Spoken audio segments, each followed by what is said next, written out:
Been an engineer for like, a couple decades now, and I no longer write code. I only prompt. I feel like I can rule the world. I know I could be what I want to.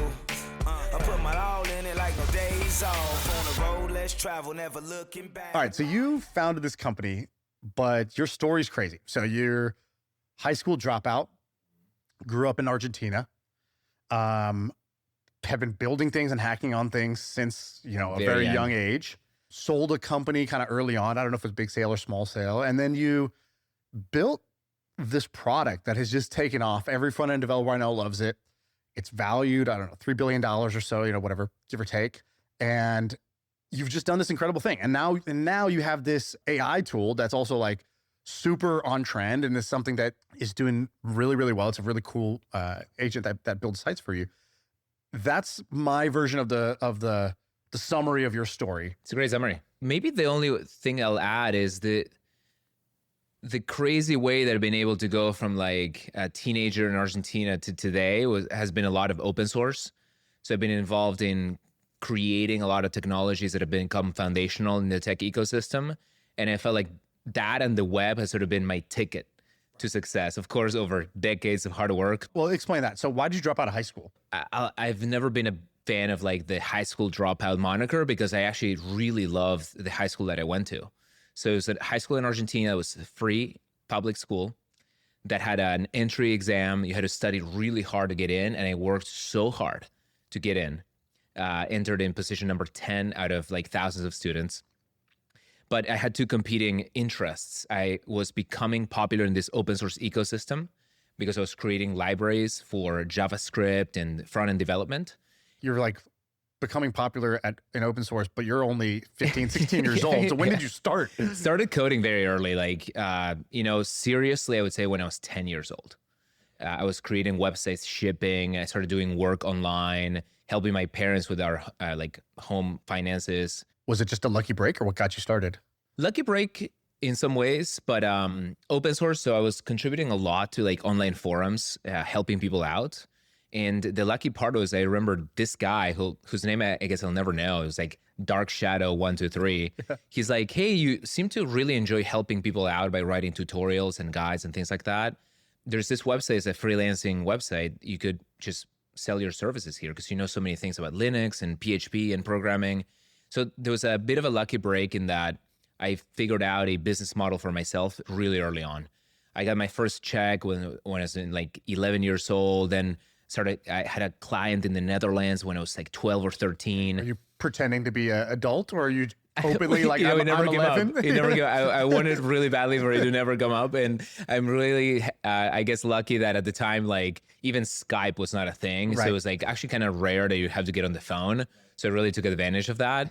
But so when I got into this high school, my reputation for doing all of this work and then my reputation in the open source world were both growing simultaneously. So as my grades were decaying, my sort of online net worth and contribution and notability in the world was growing. So I would write articles, I would get to the front page of dig.com. I would write open source software that would get a lot of traction.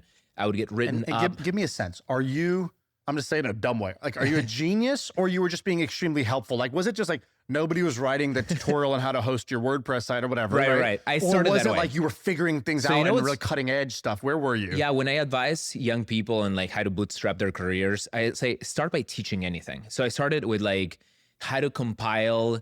There was a project called RPPPO to get internet connectivity in Linux. And it's just like writing down the tutorial. Today, ChatGPT would do 100 times better job, right? Or like at best, it becomes training data for an AI to then explain it back to people. But then over time, I started coming up with my own breakthroughs. And so my quote unquote big break was I started contributing to a library called MooTools when I was 15, 16 years old. And this library got picked up by Facebook to become sort of the inspiration/foundation for their JavaScript infrastructure. And I got a job offer from Facebook when I was like 17 years old. And so my contributions to that project was starting to become more important. And so you got a job offer from Facebook when you were 15? Yeah. So I was probably 17, 16. So super early days of Facebook. So in many ways, you could have play out another timeline in which I was in America already, and like I was an early engineer at Facebook, things like that. Did you turn it down?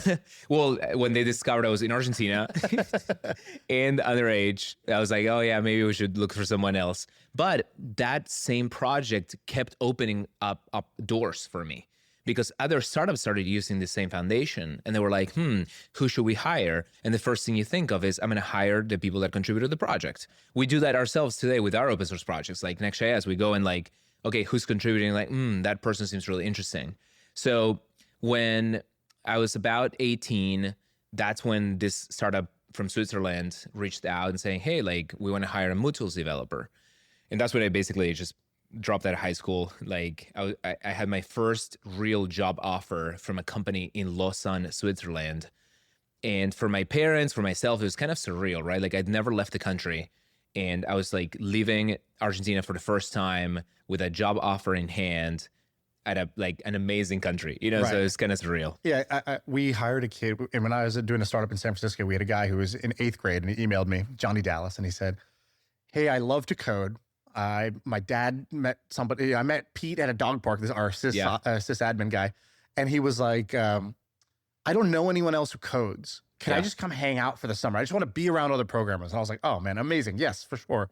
He comes in first day. We just actually give him a test. We're like, "Hey, we want you to make this little onboarding quiz, HTML. Just make a quiz, like multiple choice. Take them down a flow and land them in one of these 4 buckets."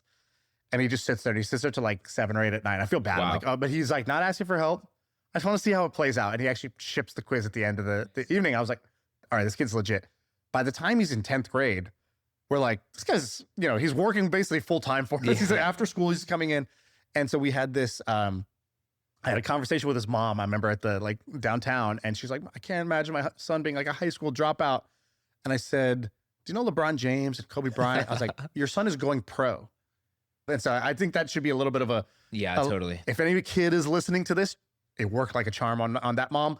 Try this on your mom, or try this on anybody where you can really go pro early. Yeah, totally. I always give people very caveated advice, right? Like I tell them, look, I went to a high school that was giving us college level content. So I actually developed a good foundation, a good quote unquote world model. I became quite competent in a lot of sciences, and we had really good chemistry classes, physics, math, etc. So I'm actually really thankful that I had a good foundation.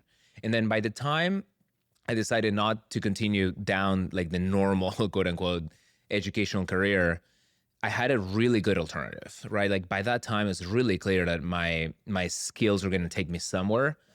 I didn't know specifically I was eventually going to end up in San Francisco building companies, but it was a bit of a leap of faith. I was well substantiated in existing evidence of success. You talking about Mood Tools and you talking about JavaScript. I read something great that you said. You go, I kind of bet on JavaScript because I realized that for the back end, there's 100 different languages you could choose, but the browsers only know JavaScript, right? It's like an unfair advantage. Looking back, I think you always arrive to success by finding asymmetries or finding alpha or finding unfair advantages. And JavaScript has this unfair advantage that, and I can explain how it won as well, but right now, every single device on the planet on the client inside a web browser can run one language, and that language is JavaScript. It can't run Python, it can't run C++, it can't run Java. Right. And the way that JavaScript got there was actually by beating a lot of alternatives. So way back in the day, we had Macromedia Flash as a proprietary plugin that Steve Jobs put to rest eventually with the iPhone. Was he right on that, by the way? Was his taste correct? Okay. Absolutely. We had Java applets, right? So there was an idea that the JVM, Java, was going to be that universal language. And the fact that when I started going deep into JavaScript, there was still a little bit of a perception of like, it's like a toy. Why was that? Because I'm a mostly non-technical person, but I love situations like this where like there was 100 contenders and one wins, but it doesn't win because it had the obvious traits of what you would think would win. But there's this other thing that actually proved to be a big advantage. Totally. So, we were just talking about like Midjourney before this. And we're like, Midjourney, like it's not like the product design. It's not like some designer sat down and said, then you'll open up Discord and there'll be 100 random channels and in it will be strangers making images. But actually bad was better. Bad was good. Yeah. Because you learned how to use it. Have you heard of the essay, worse is better?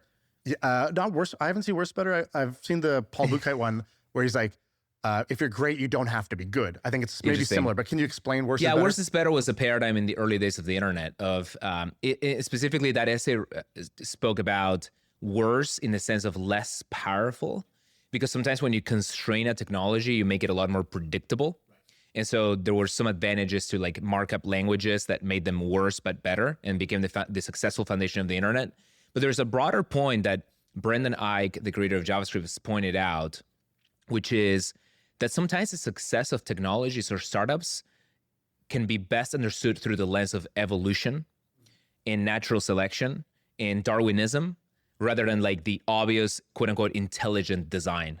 So there was an article that he shared at one point called, "What Would Charles Darwin Think About Clean Slate Architectures?" Okay. And so JavaScript was almost like a piece of DNA that evolved and became more sophisticated over time, but started out looking very simple, small. It was a piece of code that you would inline into the markup. So when you think about markup in the sense of like MySpace codes or like HTML, it was like, can we bring HTML slightly more alive? Okay, so we need something that's very minimalistic that we can put right there inside the markup code. And from there, it became more powerful, more sophisticated. But most people, when they looked at it in the beginning, they were like, well, it can't be fast. It can't be typed. It can't be correct. It can't scale. It can't have a module system. But all of these observations that people were making were not actually, paradoxically, they were not quite technical. They were like, well, at that point, as it exists at that time, it cannot do those things. So a lot of the alpha that I created in my career was by actually taking it seriously and saying like, well, we can add this thing. So a very simple example, it's a little technical, but JavaScript lacked classes. It couldn't do object-oriented programming in the conception that people had with things like ActionScript or C++ or Java. But in the MooTools team, we did figure out a way of quote unquote faking it. We created a function called class with an uppercase C. And then when we presented it to developers, they're like, well, like, so you added classes to JavaScript? Well, yeah, we kind of added them. And that actually was one of the salient features that stood out to the Facebook team and many other teams in the Bay Area. And so by evolving that thing and actually betting on it, that became the asymmetry of my early career. And again, like the experts at the time, and this is why I think there has been a shadow of doubt cast on experts for many years now. The experts, and I think we're familiar with this because angel investments that are successful had the same characteristics of like, look at how rough that entrepreneur looks, or like, look at how shitty the homepage looks. And like, you have to be able to project out what it's going to be in the future. And now JavaScript has eaten the world. Yeah, one of the best blog posts I ever did was I just went back to the Wayback Machine. I just said, here's what the first website of Airbnb looked like. Here's what the first website of Uber looked like, which Brilliant. Actually is like very important for entrepreneurs to look at. You kind of know like, if I asked you, you'd be like, yeah, I probably started off rubbish. But literally go look at it, read it, look at the thing. Look at the pixels. Look at the actual pixels because it does a couple things. First, you're overthinking it. Whatever you're doing, you're probably overthinking to launch. Second, it shows how far you really have to go to like iterate to make things better. And also like how narrow of a wedge you take. Like the Airbnb initial one is like, there's a design conference, the hotels are booked and expensive, sleep on another designer's couch or airbed. Yeah. And you just take so much from those like initial web pages. Yeah. And you're right, like once you hang around in Silicon Valley enough, it humbles you so that the things that look like toys or the things that start narrow or the things that seem limited on 6 dimensions but are really good at this one thing, they can't be underestimated. And it does raise the question of genius versus accident. And there's just so many good stories about the creation of JavaScript. One was the extreme time constraint that Mark Andreessen put Brendan Eich into. The reason it's called JavaScript is they needed to market it as Java. They just added script. There's no relation whatsoever between the two things. And so the other one was, I think Brendan always says that it took him 10 days to conceive the language. And that's primarily because of deadlines. So we're like, okay, we have to ship something that makes pages come alive.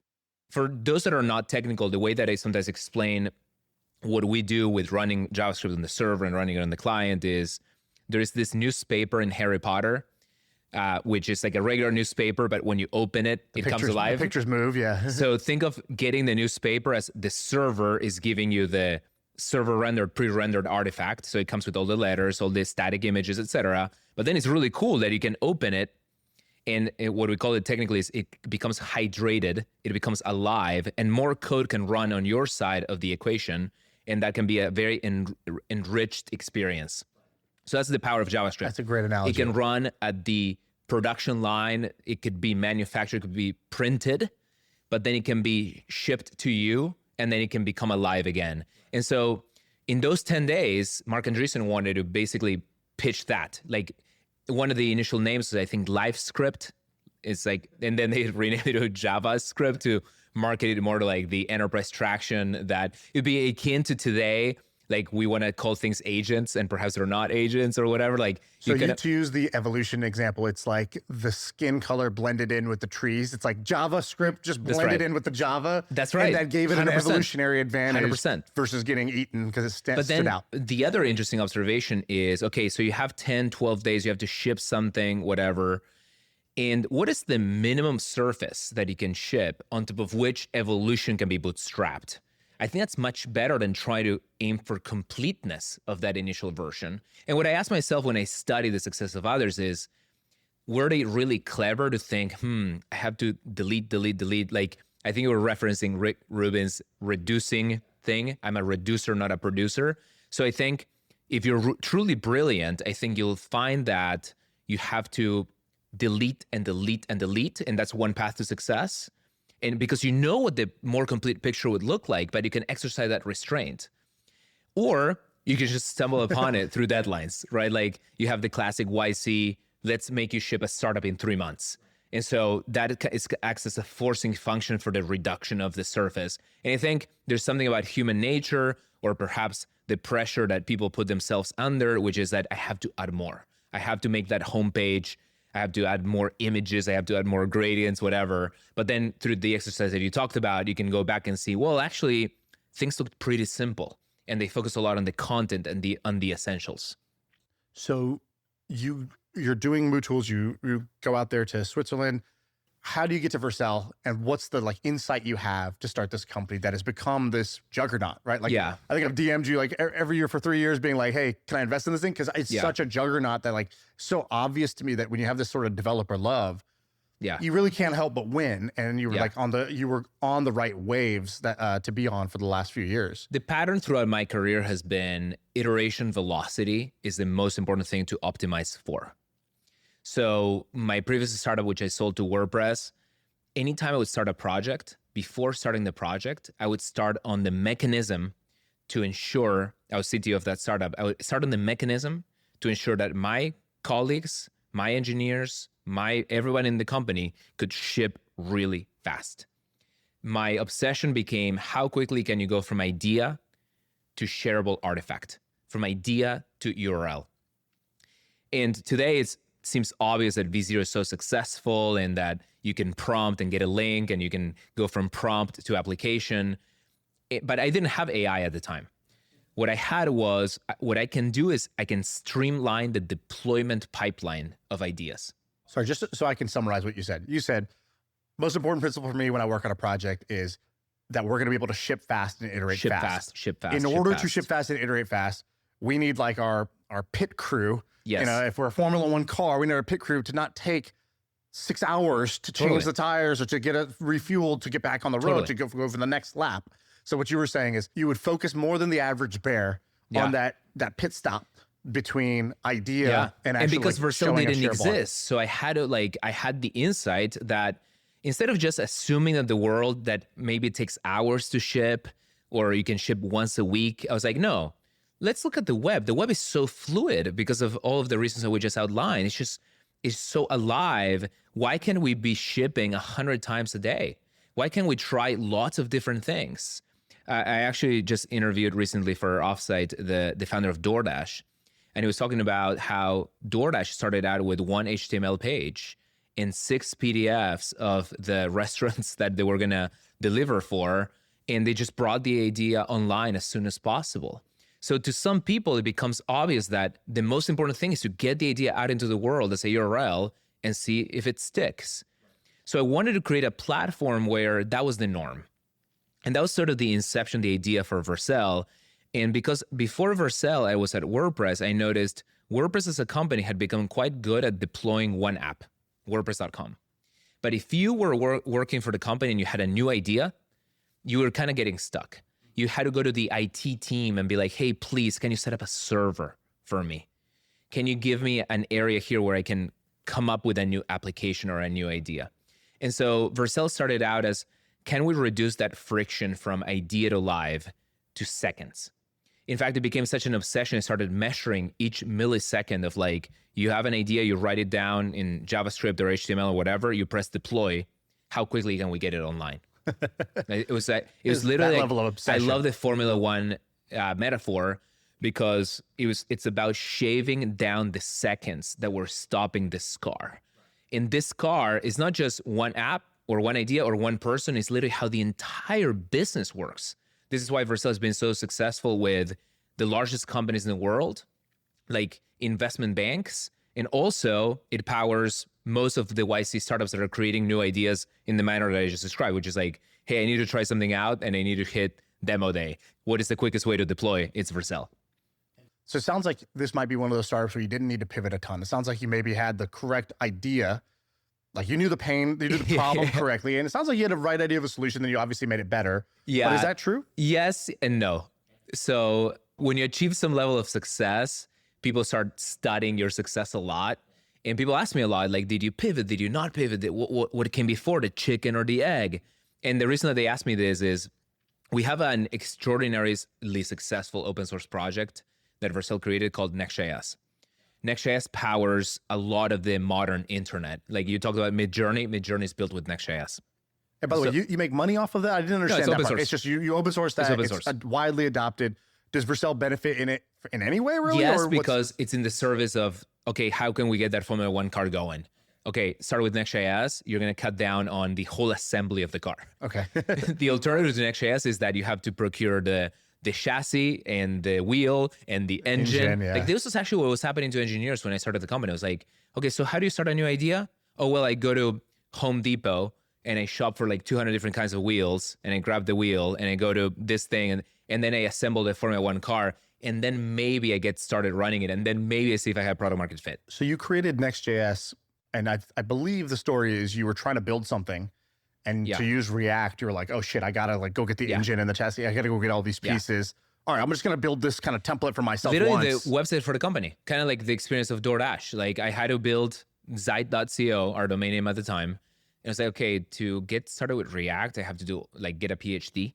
So to your point about was the idea correct? This idea is so powerful that you cut down the time for humanity to go from some hypothesis to a production grade deployment and going down from weeks of setup to seconds. It seems obvious. What was not obvious and felt like endless pivots was narrowing down the scope, the reduction that you just talked about. We started out with like, oh, you can deploy anything. You can deploy Java. It's so contradictory even to my Genesis story, right? Like you can deploy Haskell. You can deploy PHP. And then we realized, wait, why are we doing all this? Clearly, we believe that the modern web will be powered by frameworks like Next.js. And we believe that there's alpha in the market and the world of democratizing this idea of using both JavaScript as your sort of like backend and frontend language, which massively simplifies software development.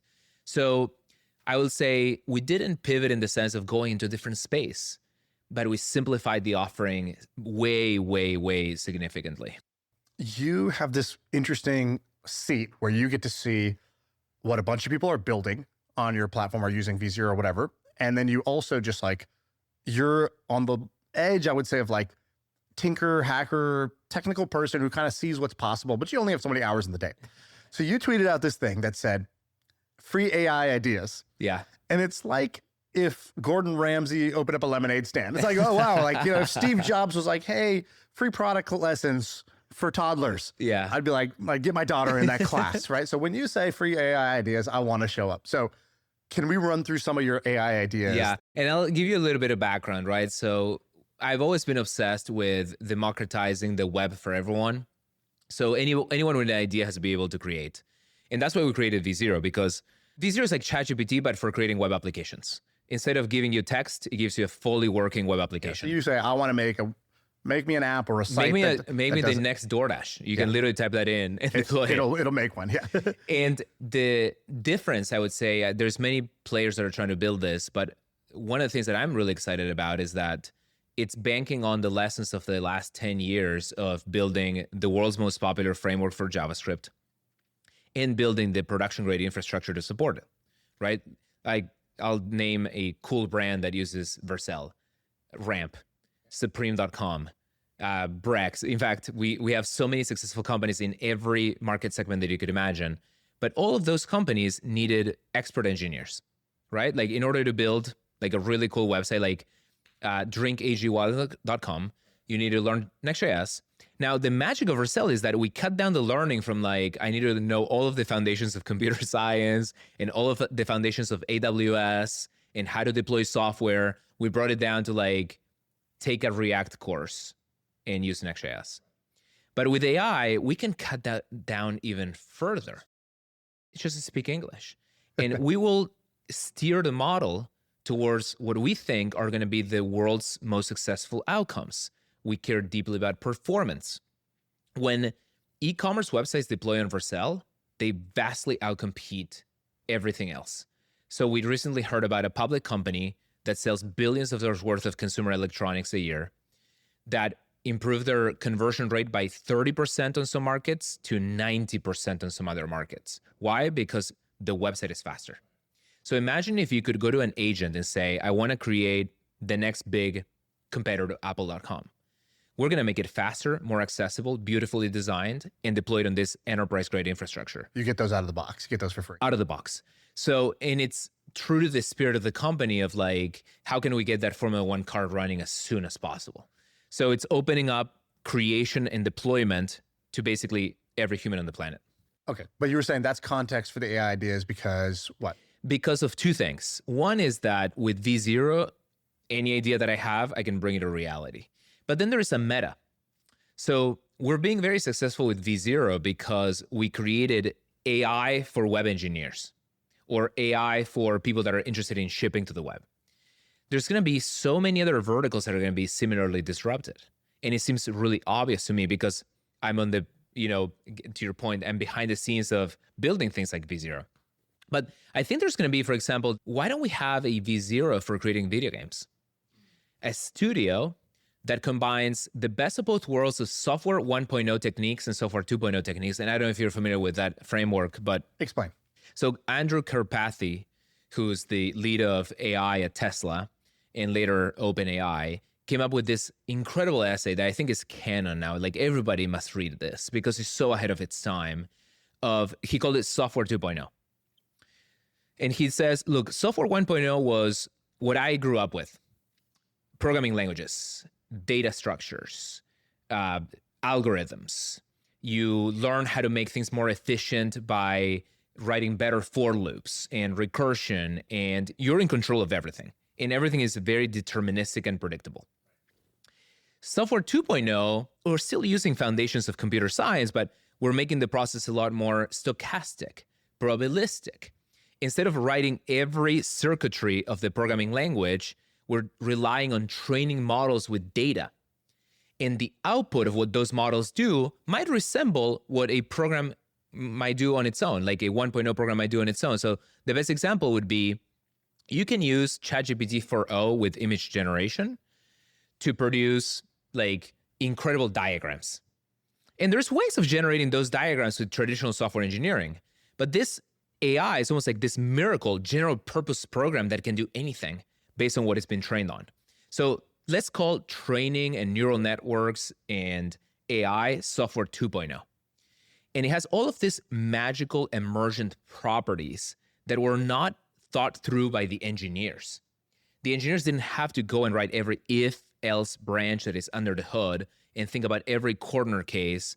And that's why it's so exciting to people, because every time a new model comes out, we're all like, we call it discovering the latent space. We're all trying to figure out what is even possible, because even the creators of the models don't know what's possible, which is in stark contrast to software 1.0.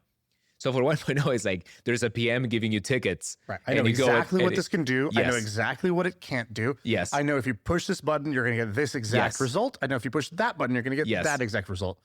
The new model, you're saying, even the makers of it are like, I'm not sure exactly what it could do, how well it could do. You push this button, you're going to get something. Yes. It could be phenomenal. It could be, you know, a little bit unpredictable in some ways. But what I offer is that the successful AI products of the future are going to be an intersection of these two worlds. The software 1.0 parts of the product are still going to be highly valuable. If not, V0 would just be purely an autonomous AI. But think about it, it's still writing Next.js code. It's still using UIs that make it friendly for people. It still has a community of templates that you can click with one click deploy. And it's still banking on the 10 years of investment of Vercel infrastructure and our partner infrastructure like Supabase and Neon and the databases that we bring in. So I think people are going to be able to do this in many other verticals. So video games is an obvious one to me, because you will want parts of the game engine to be just like Unreal Engine is, right? Like you'll want something like a Next.js, but for video games that is under the hood. But then you want to open up video game creation to as many people as possible. Like start with a prompt and you're going to be like, I want to create something that is like Pokemon Red, but the art should resemble this and it should be in 3-dimensional space and it has 10 missions. So you start describing with English what you actually want. So is this possible today? Like, is the tech can do this today? Oh, yes. In fact, I'm like, why hasn't someone done this? People, please, like, where are you all at? And so I'll tell you some of the things that we've done to help facilitate this world. So using the game engine metaphor, you can think of V0 as one video game that Vercel built, and you can think of Vercel as the game engine. And so there's going to be many other video games that people are going to create. So if you have an idea for an AI agent, you can deploy it on the Vercel platform. So you can do V0 for doctors. You can do V0 for video games. You can do V0 for lawyers. So any vertical that you can imagine, we even templatized. So we've open sourced a lot of what makes V0 so great, so that entrepreneurs can come in and say, like, look, I see an opportunity for AI to disrupt this space. Let's take the video game example real quick. I think did you make a Doom thing, or did you just port Doom, or was that an AI generated Doom? No, so that was the one you're talking about is my Doom CAPTCHA thing. So for context, I hate CAPTCHA, first of all. Like CAPTCHA is a Nobody thing likes CAPTCHA. Where you go to a website and it tells you, please tell me how many. Makes you feel stupid because you're like, is this a bike? That's right. Is this a bike? Or select the staircases. Yeah. Right. So I created one which was, instead of you select staircases or stoplights, you have to kill 3 enemies in Doom. And funny enough, the idea came over the Christmas break. And what I did is I went to V0 and I said, I want to create a CAPTCHA that looks exactly like Google CAPTCHA, because it needs to look familiar for people for the joke to land. Like it pops up. Yeah. Yes. And then I basically took advantage of the fact that Doom has been open sourced. So what I did is, and this is kind of like maybe a little bit more of advanced engineering here, but like I took a WebAssembly version of Doom that can run inside the browser, and I prompted my way to basically spawn the user in a very specific level. And then this actually involved hacking the C code base of the game, and then basically set it up so that it was a constrained version of the video game. So you killed 3 players and you passed the CAPTCHA. So it's almost like creative engineering, you can call it. And this is something I think is also going to be big in the world. You could argue that someone could create an entire platform for just creative coding. AI for creative coding, where like the next generation of artists are going to be playing in this dynamic medium. They're going to be offering up things that are highly interactive. So you could create the V0 for interactive art. So it's kind of meta, right? But like I started with V0 and I created this thing and it went viral, and like there's like 3 or 4 like news articles written about it. But it literally took a couple hours of prompting. Like myself, I've been an engineer for like, a couple decades now, and I no longer write code. I only prompt. the last one on this video game thing, because it kind of blows my mind that that's possible. I would have assumed it's not possible yet. Can it only make very simple Flappy Bird style games, or can it make like, can you build a Fortnite? Can it make Fortnite? You know, where are we at today of like what's actually possible? Yeah, so there's 2 levels to this. If you go to V0 today, you could prompt and create a one-off video game. But the next level is that I think there's going to be entrepreneurs who are going to create the next big AI platforms and deploy them to Vercel. And so it depends on where you want to play. If you just want to create something that looks like Fortnite, you could do that today. You could just prompt. Like, it's possible. Really? Yeah. I mean, I think you'll probably go down a journey similar to what JavaScript went through, where you're going to be able to get something basic going, and it might take you the next 10 years to perfect it to the level of what Fortnite is today. But this is the beauty of things like V0. Like, anybody can cook. You can start. You can get it out there. Kind of like DoorDash was 6 PDFs and a website. You can get the V0 of Fortnite out there into the world. But I think there's also going to be ambitious people that maybe have skills that are more on the game engine side, kind of like I created Next.js, and can say, look, there's an opportunity to create a framework that works really well with LLMs that enables broad, massive scale game creation. And the things that you can facilitate in that world are, for example, for a game to be successful, it needs really high quality textures. It needs really cool art. So you can start creating kind of like a platform that facilitates bringing the art in. So that's why I mentioned with, you will need software 1.0 skills just to create kind of like the platform and create the connective tissue that facilitates this highly opinionated workflow. Because creating video games, you know, obviously there is a lot that is like art and like emergent. The game creator has to come in with an idea, but there's a lot of things that are highly predictable. Like there is kinds of games. There is like the 2D platformer. What does a 2D platformer need? Well, all of the runtime infrastructure, all of the things that make a game work already exist on the internet. And the AI is perfectly capable of sort of orchestrating it. So what a would-be game creator would need is a very easy way of like generating the game assets.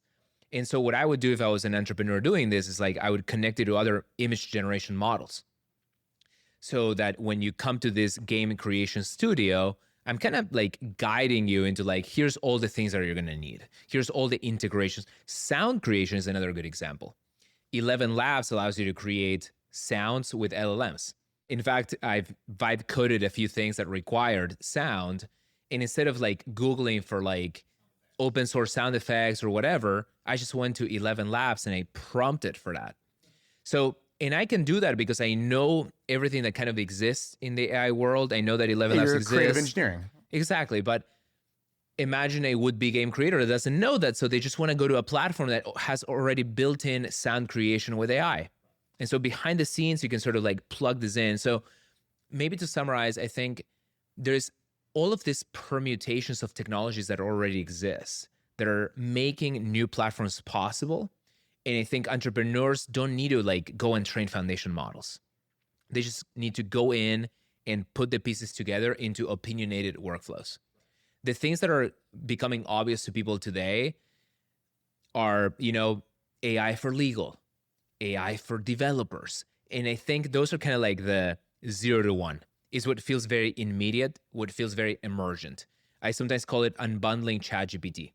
When ChatGPT came out, people were like, I can ask it for a draft of a NDA.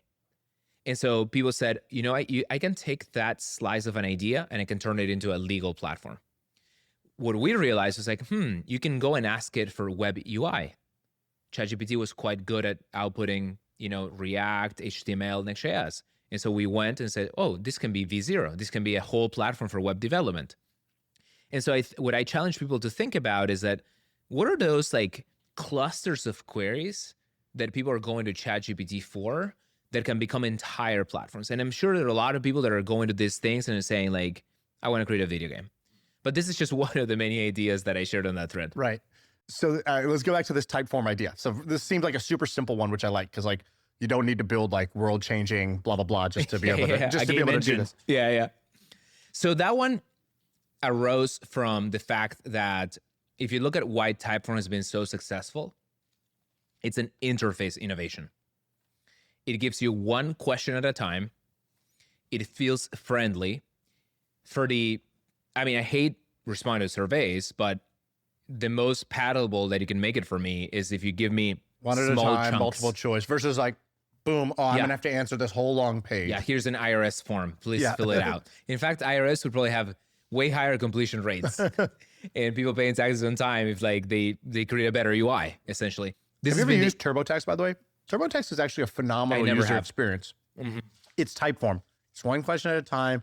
They don't ask you things that you don't know the answers to, which is the problem with taxes. So smart. They don't have like, what do you owe? No, they just this is one of the golden rules of onboarding, right? Forget about forms. Onboarding, like give me one thing to do, remove all the distractions, remove all the links that might take me out of the flow. I give people this little hack sometimes, like if you're in a flow where you want people to complete a task, why are you making the logo clickable?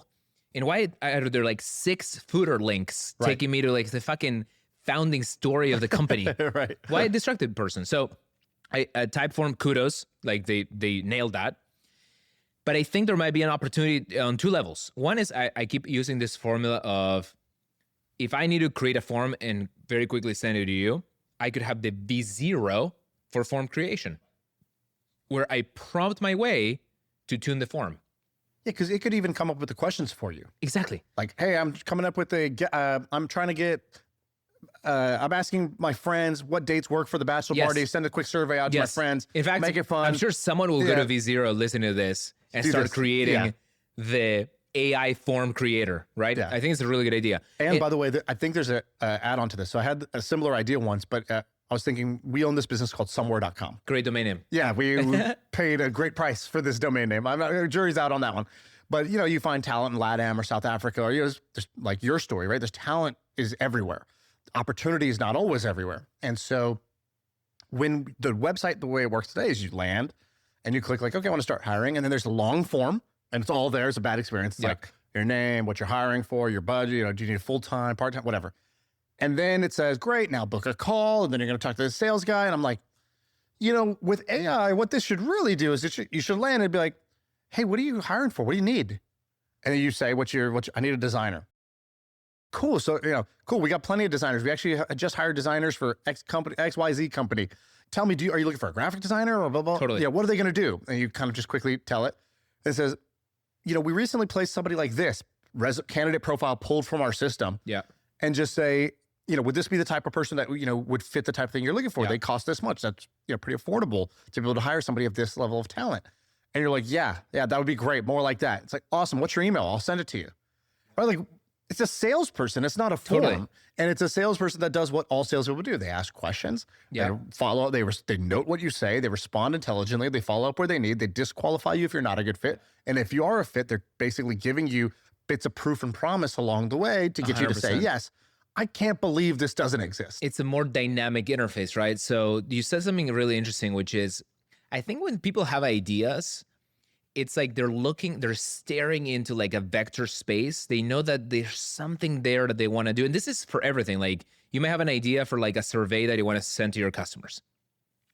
And you're like, yeah, I know that it's mostly about getting product feedback and how happy they are and what they do for work. But you might be forgetting that there's a very important question that people that do these surveys typically ask, and you just don't know about it. This is why an AI-first Typeform would make so much sense, because when you prompt it, I want this form for this thing, it'll know things that you don't. Right. And this even goes back to... And it'll, by the way, summarize all the results for you at the end, because it'll be like, that's otherwise a full manual step I have to do. Yes. Great, we got 300 responses. All right, I got to go through those. And this is why AI is going to disrupt everything, because what you just talked about, like, okay, I can also bring AI to the results process. And my other point was you can even bring AI to the submission process, because instead of being rigid and making you select between 20 things and then you press other and whatever, there might be innovations also in the, maybe it's like purely conversational, maybe it's hybrid conversational and what we call generative UI, which is that on the fly. Exactly. On the fly, it chooses what is the right format to answer this question. And it might learn. Another thing that humans do poorly is where did you hear from us? And we write down fucking like AOL and Google, and you're like, wait, does anyone use this anymore? That should you should also give it to the AI to choose, okay, this customer is coming from Argentina. So in Argentina, no one uses the this thing. UTM on their link. That's right. Yeah, and you know it from GOIP headers. This is an A+++ idea. There were a lot of people nitpicking my idea in the thread, which is like, this is a freaking tweet storm. like I'm not like describing the freaking entire company, right? And they were saying, no, but UIs is still better because so and so. I was like, sure, but again, it doesn't mean that the UI is as rigid as it is today, in that the 8 choices of check boxes are rigid as well. And I remember there was this company called Wufoo in a YC batch at one point. They had created a beautiful form builder. And the form builder was all drag and drop, and you had to select the type of response. All of that stuff is going to go away. In fact, I would give you as a rule of thumb that if drag and drop is involved as a primary interaction mechanism, it's probably ripe for disruption, because no one wants to actually drag and drop stuff. You just want to say, like, this is my idea, just build it. Right. That's like a tell. It's like a poker tell. Drag and drop is like maybe to use the software 1.0 and 2.0 metaphor, drag and drop was making 1.0 more palatable and accessible to more people. Visual coding, visual programming was that as well. How can we make 1.0 more accessible? Well, we invented dragging stuff and showing it in 2-dimensional space. Let's do some more. So you had one that was called AI camera. What's the AI camera idea? This was back to like, embrace the wrapper.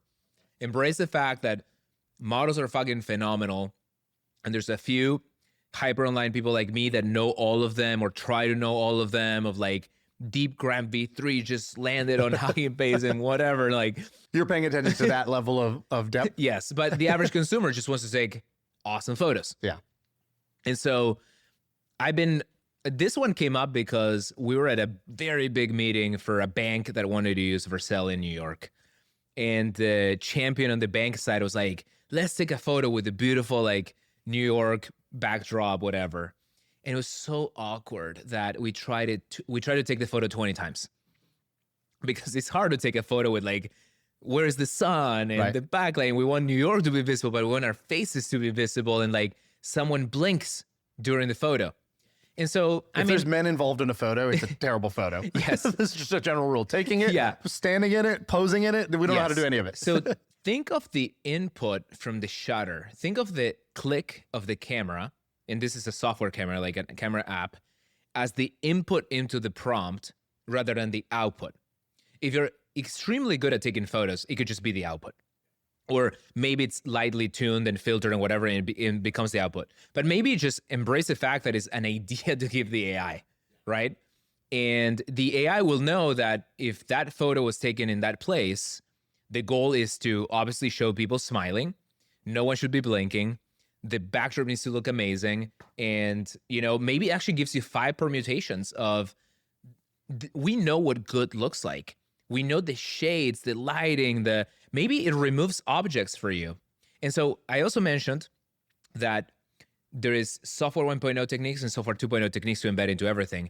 You shouldn't believe that you need the perfect model that'll make the photo perfect either. You can give people a workflow. So what I had imagined at the time was like, it's going to look like Instagram, because I love how Instagram, you took the photo and then filter picker, and then it's called like San Ramon filter and whatever, like Oakland and like hipster, whatever. So imagine it's giving you permutations, but also maybe it gives you the tool to like select something. Maybe already, I'm just purely brainstorming now, by the way, like you had me like full on brainstorming. Like there's a model that is really good for like, that Apple uses for like removing objects on the scene.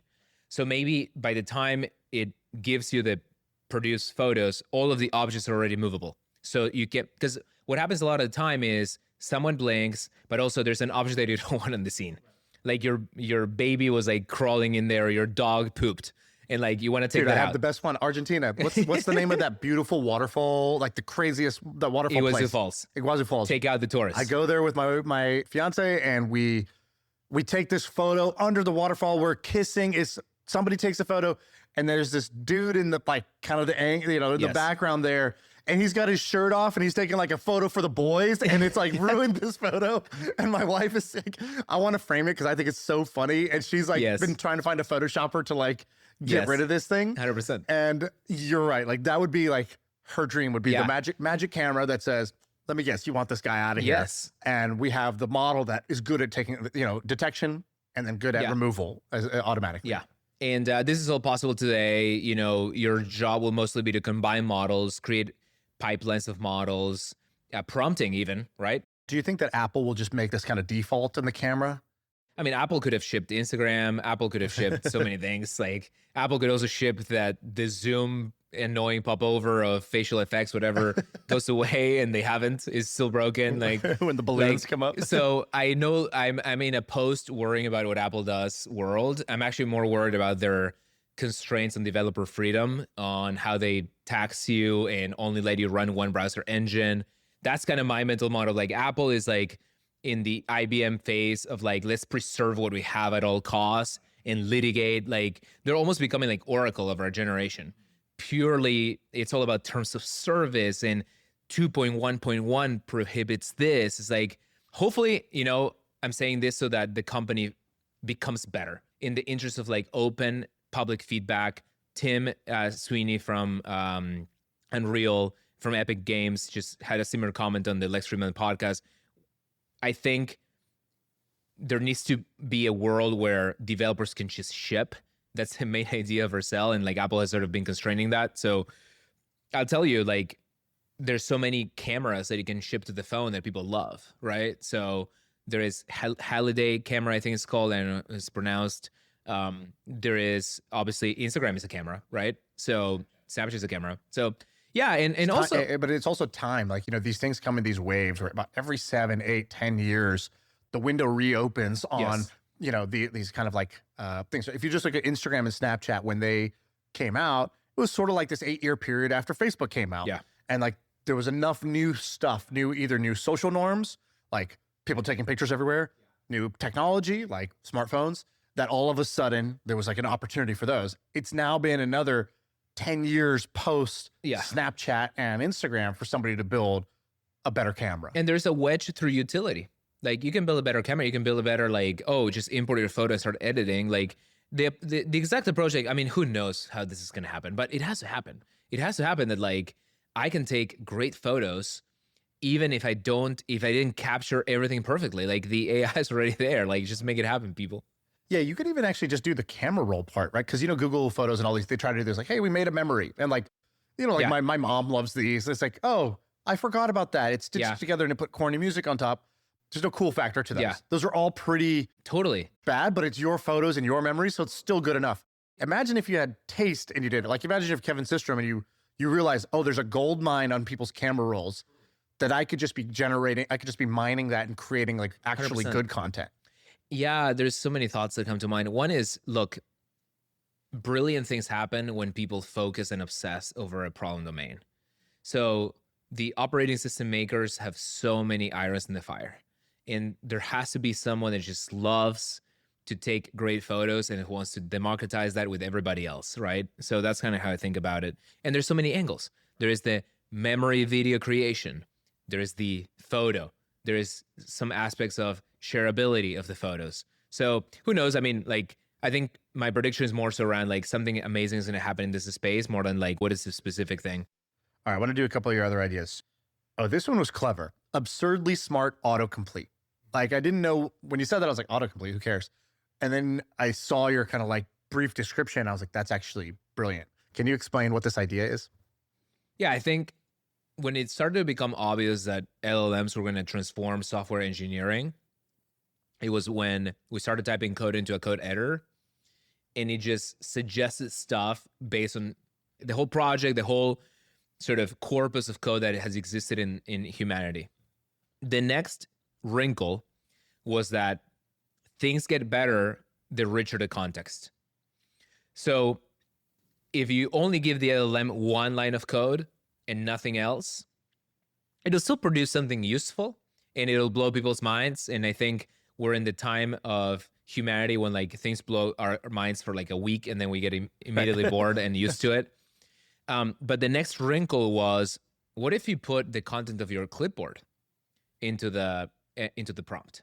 Because developers typically are like, what they just saw they put into their clipboard because they intend to search for it or make a mutation. So what's in the clipboard is likely to be kind of what's in your mind. Could help, yeah. Right? And so auto completions get better. And then they get better with more context and like smarter models and with search. Because now when I am in a different file, I'm likely to be writing code that is related to the dependency of this other file. So long story short, things get better with better context, and auto-completion is sort of the first manifestation of how LLMs and AIs can enhance your cognitive ability. Yeah, I mean, it's just-in-time expertise. Yes. Right? Like in line, right while I'm writing it. Yes. Give me the perfect thing right there without me having to leave, go, ask, Yes. think of a question. Just give me a suggestion Yes. right there. So now that worked in code. You're saying, what about the rest? Yeah, exactly. And I get frustrated with like how bad spell checking is. So if you look at, macOS spell checker, it's gotten better over the years, but it just doesn't know the things that you literally saw 10 seconds ago. Like someone tells you, hey, can you send me the V0? Someone says in Slack. And then you go to an email and you start writing V0 and Apple goes, I think you meant via. Like it comes up with a new word. It's like, no, I literally just was talking about this. How could I possibly want to not write that down? And so that's where the inspiration came for it. And I think there's a lot of ways to go about this. Like one is like you enhance the operating system. Is a non-trivial task.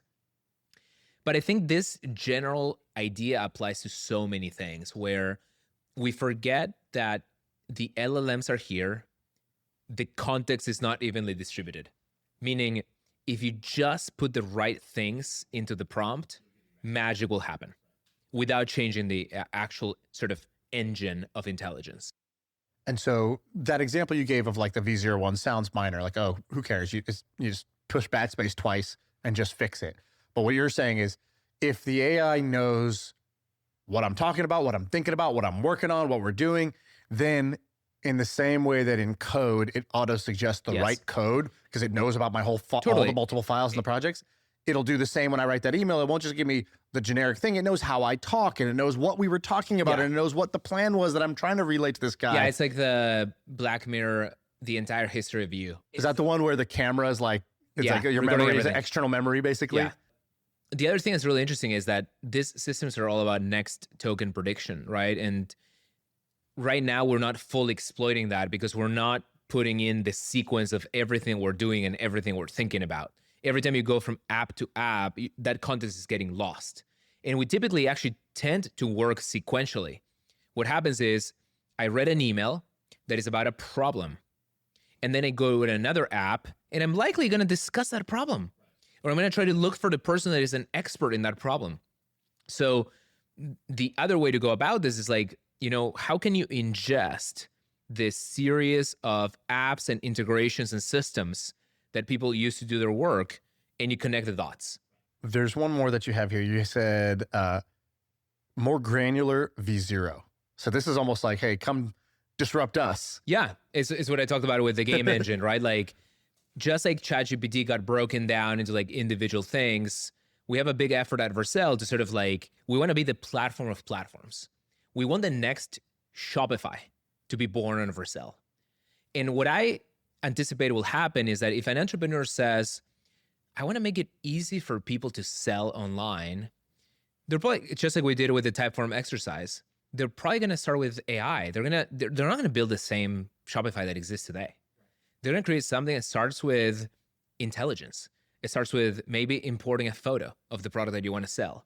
Maybe it starts with a prompt of what you want your store to be. Maybe it's so smart that like, if it's a physical store that already exists, it knows everything about it. Right. Just like one button, create the store. And it ingests all the products and SKUs and categories and whatever. So similar to the game engine thought experiment that we went through, like that would be a more granular V0. It's like, okay, V0 can create anything.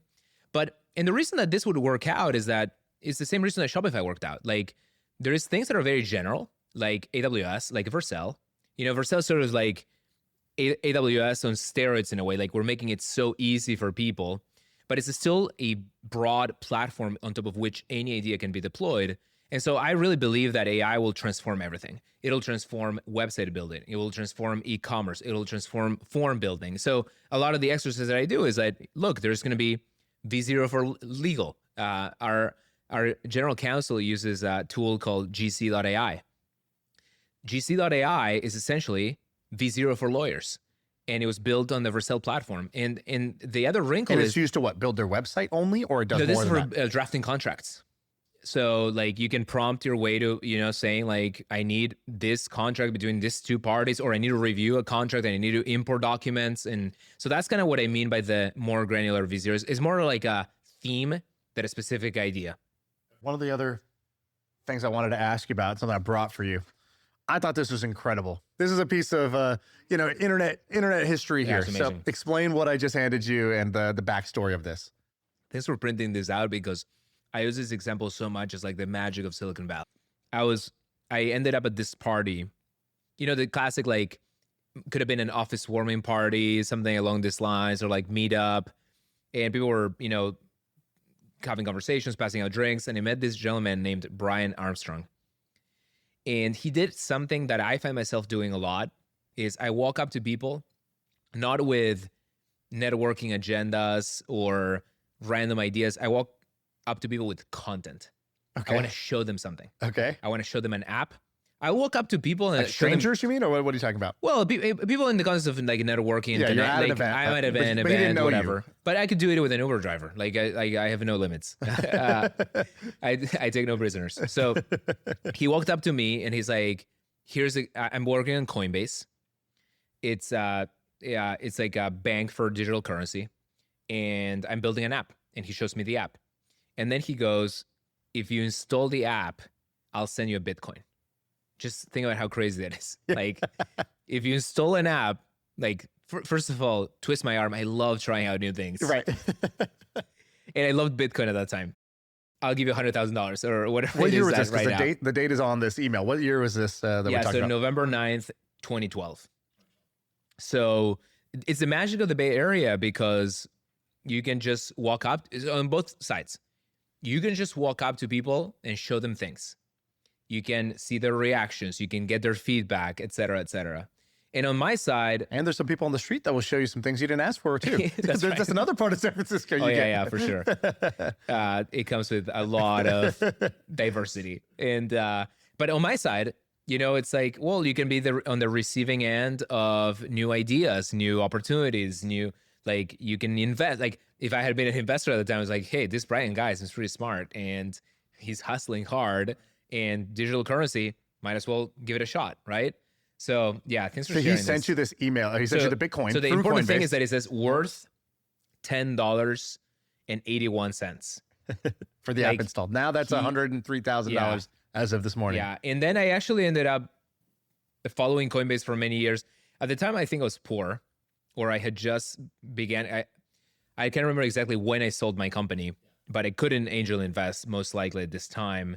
But that was the other thing that I started doing when I sold my first company, right? Like I put it all back into the game, which is kind of crazy. In fact, I talked to this guy who I really respected in the JavaScript community, and he was like, he was also starting to do angel investments, and he goes, well, the way that I treat Bitcoin is like an angel investment. I put in a $20,000 check into Bitcoin. And I remember when I sold my company, I did that.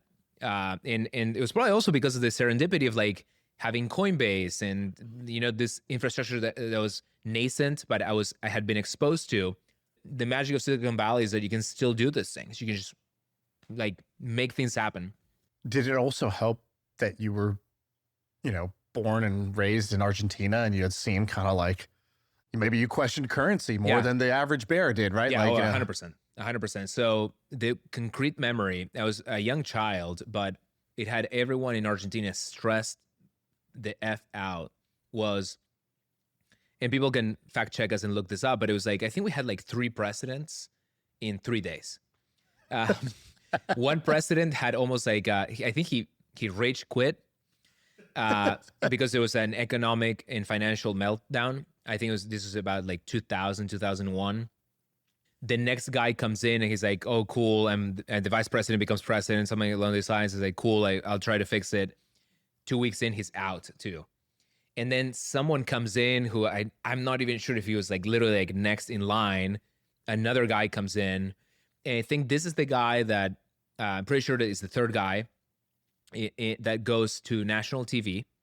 They do the whole thing where like they interrupt all of the ongoing channels, and they like president comes in. It's like he's addressing the financial turmoil, and he's saying, look, there's a lot of noise about how your dollar savings will get lost. And they might get converted into pesos, and they might get converted at a non-beneficial rate. And he said, do not worry, Argentinians. And this is on national TV, fully synchronized across every screen in the country. Do not worry. Your dollars are safe. If you deposited dollars, this is the exact quote. If you deposited dollars, you will receive dollars. If you deposited Argentinian pesos, you will receive Argentinian pesos. Literally a week later, it didn't happen. The dollars got converted into pesos, and then the currency lost its value. So basically, your money was stolen from you. The banks were in cahoots with the government to make these transactions happen. Your money is effectively just like, when people joke, I take it personally, since Michael Jordan, people joke, oh, Bitcoin is just a database. We could replace it with Postgres and we would get a lot more throughput.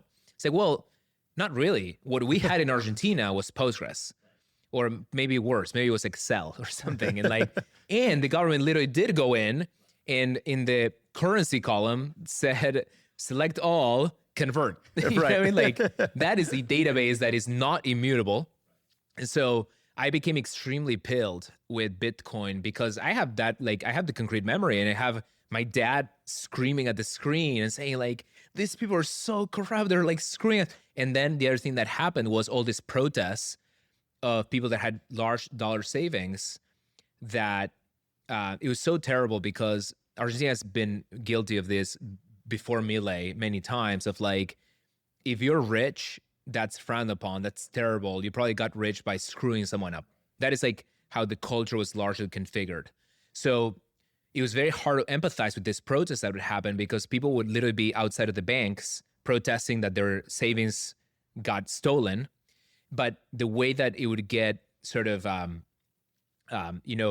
manipulated by the media was, are you going to empathize with that rich guy? Oh, poor him. He's complaining about his huge dollar savings. So that added even more insult to the injury, that there was no empathy to people that were losing their money.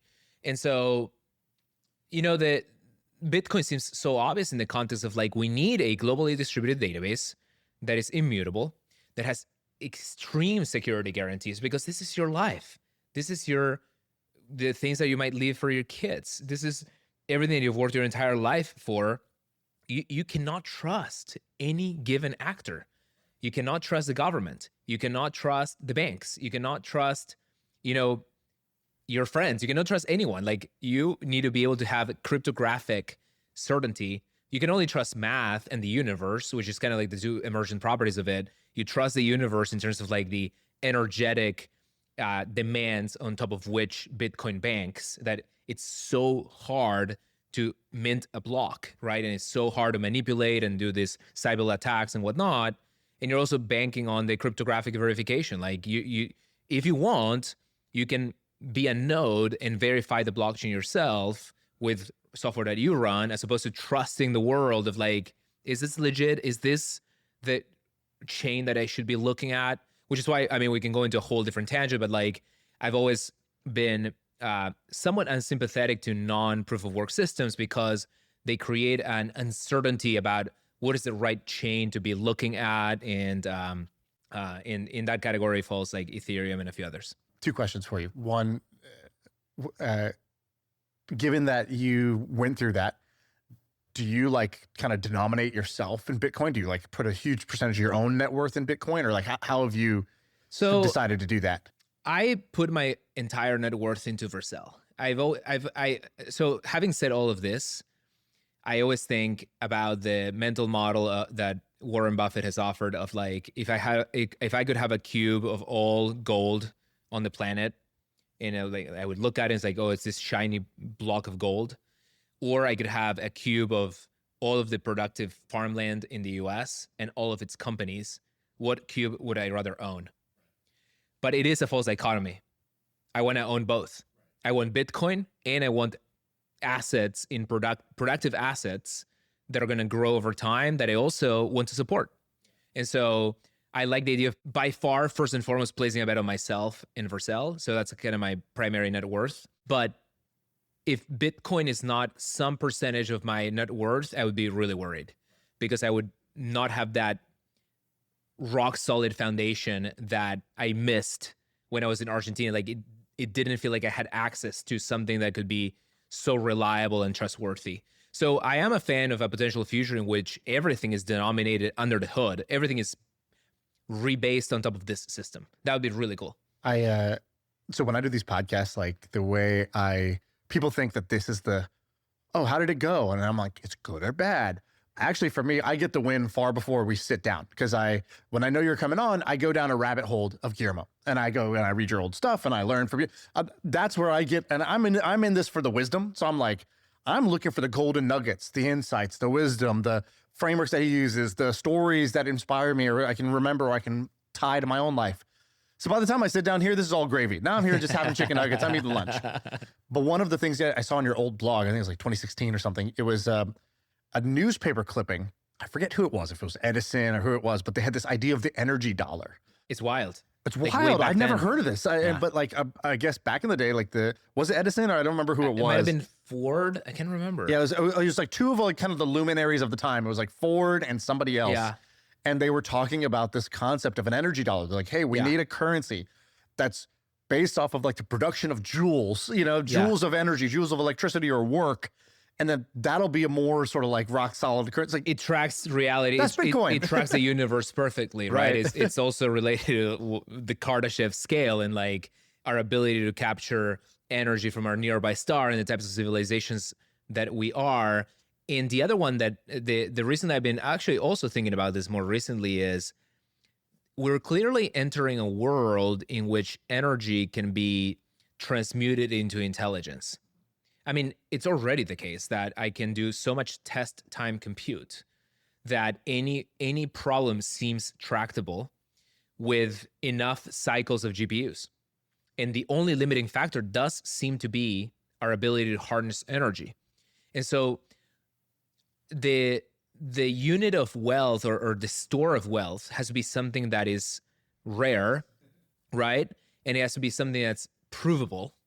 And so the idea of tracking our fundamental store of wealth through energy, I mean, I'm very intrigued by that. So, well, dude, thanks for coming on. I think what you built is amazing. Your story is great. You're a big ball of energy, and some of these ideas are really, really good. Like, I'll share more. So there's you got one more. There's free ideas 2 thread coming on X. So okay, the sequel is it going to be like a shitty movie sequel where just doesn't live up to the first one?